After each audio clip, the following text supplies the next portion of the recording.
50-60 साल जिंदगी अगर हो जाए और फिर इस जिंदगी का अगर मुवाजना किया जाए तो इस 50-60 साल जिंदगी में खुशियां कम आती हैं, गम ज्यादा आया। अक्सर हम लोगों का मिजाज है कि अल्लाह अगर खुशियां देता है तो हम अपनी औकात भूल जाते हैं, और अगर गम देता है तो हम अपने रब के एहसानात भूल जाते हैं। ये इस 60 साल जिंदगी के उतार चढ़ाव के रंग हैं। बल्कि होना तो ये चाहिए था, अल्लाह ने अगर गम दिए थे तो हम सब्र का दामन न छोड़ें, और अल्लाह ने अगर खुशियां दी हैं तो हम शुक्र का दामन न छोड़ें। ये जिंदगी के उसूलों में से एक ज़ाब्ता है। रब ने भी फरमाया, लइन शकरतुम लाज़ीदन्नकुम, अगर तुम मेरी नेमतों पर, मेरे इनामात पर, मेरे एहसानात पर मेरे शुक्रगुजार हो गए तो मैं तुम पे अपनी नेमतों का, अपनी रहमतों का और इजाफा करूंगा। लेकिन अगर अल्लाह ने किसी को जरा सी खुशियां दे दी तो फिर वो यही भूल जाता है कि उस बंदे को मरना भी है। फिर वो ये भूल जाता है कि उसे कब्रिस्तान भी जाना है। आज दुनिया में बहुत कम ऐसे लोग हैं जो मुसीबत के वक्त सब्र करते हों और नेमत की कसरत पर अल्लाह का शुक्र अदा करते हैं। बहुत कम ऐसे लोग मिलेंगे। कुछ लोग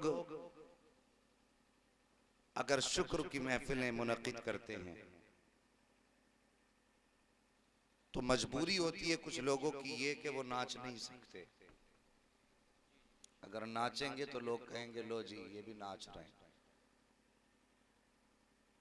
उसमें बहुत कम ऐसे लोग होते हैं, चाहे वो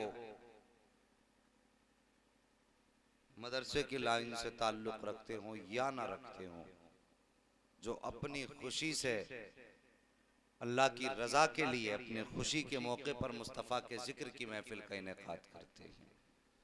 मैं मुबारकबाद पेश करता हूँ भाई आसिम मोहम्मद साहब को और उनके सभी भाइयों को और सभी घर वालों को जिन्होंने आज निकाह की तकरीब के मौके पर मुस्तफ़ा जान रहमत के जिक्र की महफिल का इनेकाद किया। अब मैं ये चाहता हूँ बहुत ज़्यादा इस ताल्लुक से गुफ्तगू ना करके सिर्फ अपने नबी के वालिद के निकाह का थोड़ा तज़किरा करूँ। खैरियत है भी आप लोग? अल्लाह आपको सलामत रखे। आप कैमरे ले लेके आ गए, वरना यहाँ का हाल क्या होता ये तो रब ही जानता है। हाँ, बस तवज्जो कीजिए। कायनात में बहुत सारे दूल्हा बने और बनेंगे, बहुत सारे रिश्ते हुए और होंगे। आज तो सबसे अच्छा बिचौलिया वो है जो ज्यादा कैश दिलवा दे। सबसे अच्छा ससुरालिया वो है जो बहुत ज्यादा पैसा दे दे, कैश दे दे। ये आज का मिजाज है। और इन बिचौलियों से भी अल्लाह बचाए। इतना लंबा लंबा झूठ बोलते हैं,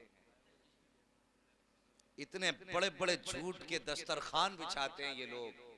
आजम साहब, हो गई आपकी शादी? अभी नहीं हुई है ना? मेरी बात गौर से सुनना। इतना लंबा लंबा झूठ ये बिचौलिए बोलते हैं, बीच वाले।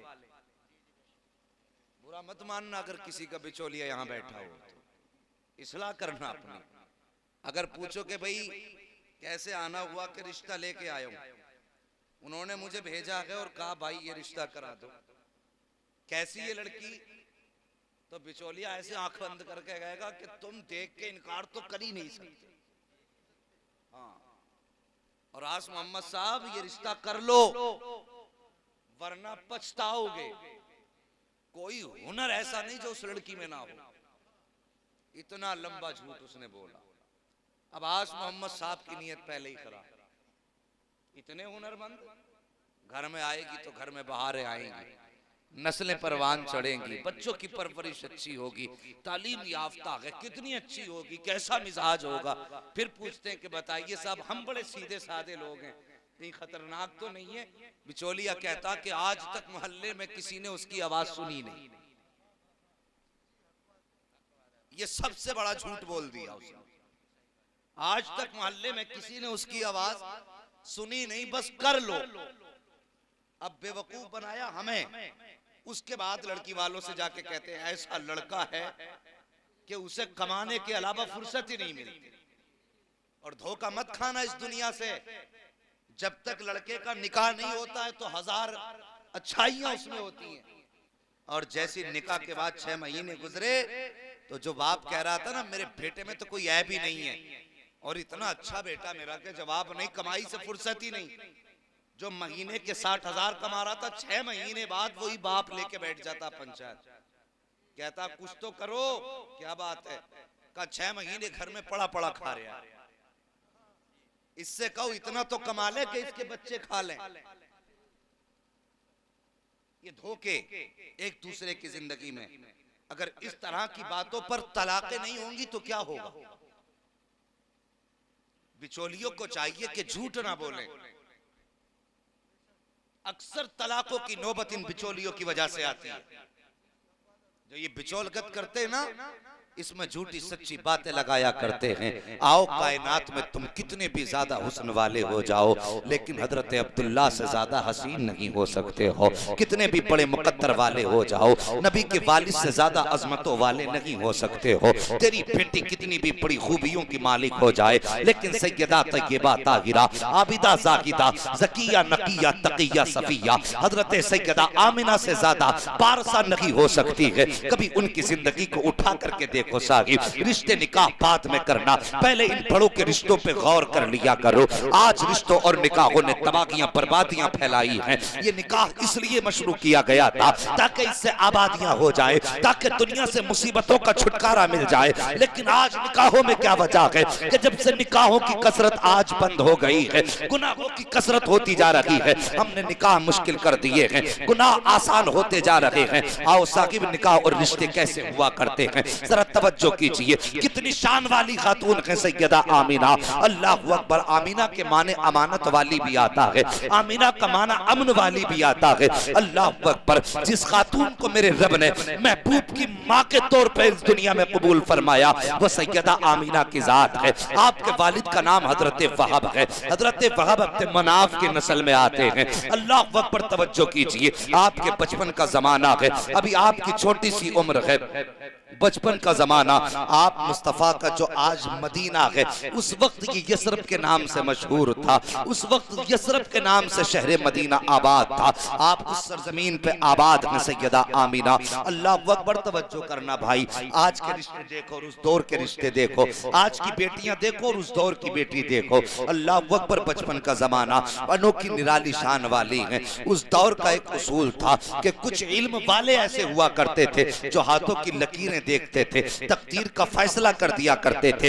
एक खातून थी, नाम लैला था। सब उसको देखते थे, उसका इंतजार करते थे। जब वो किसी बस्ती पे आया करती, गुजर होता किसी बस्ती से, तो उस बस्ती की लड़कियां, औरतें, बच्चियां आ जाती उसके आगे और आने के बाद अपने हाथ दिखाया करती और दिखा के पूछती थी, खातून बता मेरी तकदीर में क्या लिखा है। अल्लाह ने उसको इस हुनर से नवाजा था, इस इल्म से नवाजा था कि जब वो हाथ की लकीरें देखती थी तो तकदीर के फैसले कर देती थी। तेरे नसीब में ये लिखा है, तेरे नसीब में ये लिखा है। एक दिन उसका गुजर हजरत आमीना के शहर से होने लग जाता है। सैयदा आमीना की उम्र शरीफ अभी कम है, 6 या 7 साल की उम्र शरीफ हजरत आमीना की है। जब गुजर हुआ ना हजरत आमीना के शहर से, गुजरने लगी, पूरे शहर में शोर हो गया, लैला आ रही है जिसे अपनी तकदीर के बारे में पता करना है।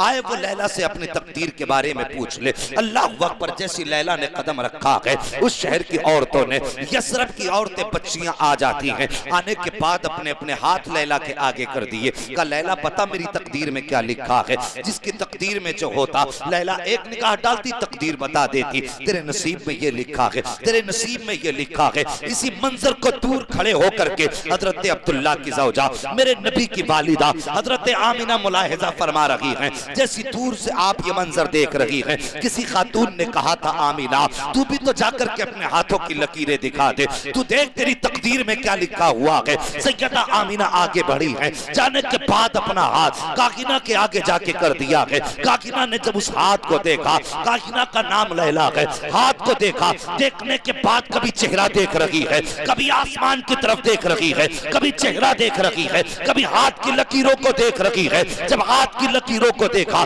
सबने कहा था काकिना बता तो सकी आखिर मामला क्या है? इसकी लकीरें देखकर तेरी जबान पे ताला क्यों लग गया? जो भी लड़की तेरे सामने आई है, तूने जिसका हाथ देखा है, देखते की तकदीर बताई है, आखिर इसकी हथेली में ऐसा क्या है जो तू बता नहीं रही है? तब काकिना ने कहा था ओ लोगों जो मैं देख रही हूँ मेरी आंखों पे मुझे यकीन नहीं है, का पता तो सही इसके हाथ की लकीरें क्या कह रही है? तो उस काकिना ने कहा था सुनो आमिना के हाथ की लकीर कह रही है, ये बता रही है आने वाले दौर में या तो ये खुद नबिया होगी या इसकी गोद में नबियों का सरदार चलवकर होने वाला। नारे तकबीर, नारे रिसालत, मसलके आला हजरत और माए अहले सुन्नत मुफ्ती हम्माद रजा साहिब क़िबला। नारे तकबीर, नारे रिसालत, वाह वाह सुभान अल्लाह।